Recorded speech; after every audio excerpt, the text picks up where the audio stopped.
And I was raised in a small town called Norco, Louisiana, in rural southern Louisiana. You know, the chickens and hogs, that kind of thing. And I wrote this song, it's called Miss Emily. I wrote it for my grandmother who lived right outside of New Orleans. And she was sort of the matriarch of the town where she lived. And a quick story, how this song came to be. I moved to New England when I was 20 years old. And at 36, my wife and I had our first child. And I went down to my hometown, down to my grandmother's house, to introduce, our new son. And we went to my grandmother's house, and she was sitting there. And I had my baby, his name was Brandon, in my arms. And I went up to her and I said, Mama, we called my grandmother Mama, and our mother by her first name. This is, my son. And there was absolutely no response. And so I said, well, she's old. Maybe she just didn't hear me. So I said, Mama, it's Rodney. This is my son, Brandon. And still, absolutely no response. And I looked around, and the other members of my family were sort of looking around sheepishly. And it sort of hit me what was going on. And it turned out she had Alzheimer's and had it for some time. And nobody had bothered to tell me. And I found out later in the black community there's some kind of, at least there was then, this is 1986, a lot of stigma around mental health. And they were just ashamed. They were ashamed. But I wrote home, and I went home, and years later this song sort of came. It's called Miss Emily.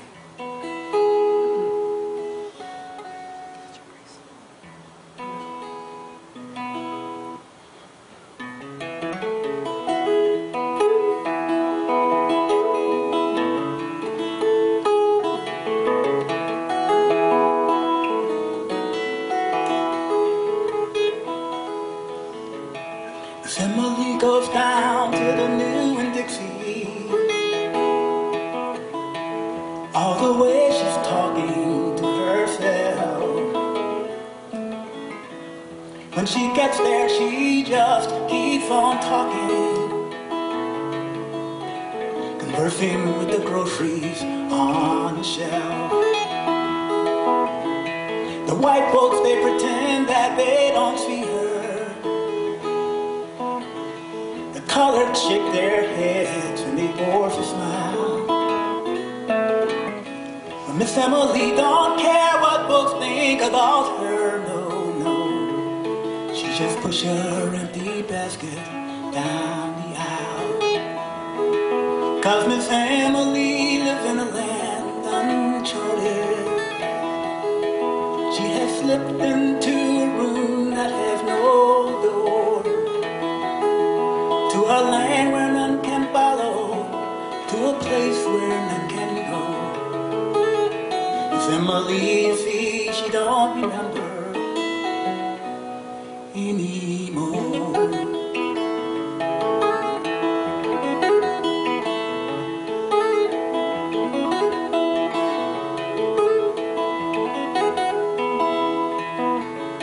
Miss Emily sits by that big bay window,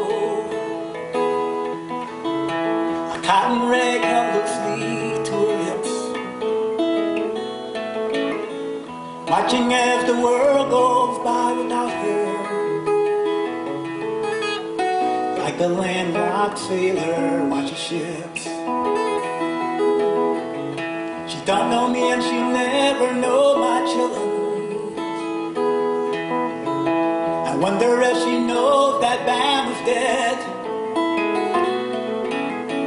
Wonder if her heart still holds those dear sweet memories of the life of love and laughter she once led.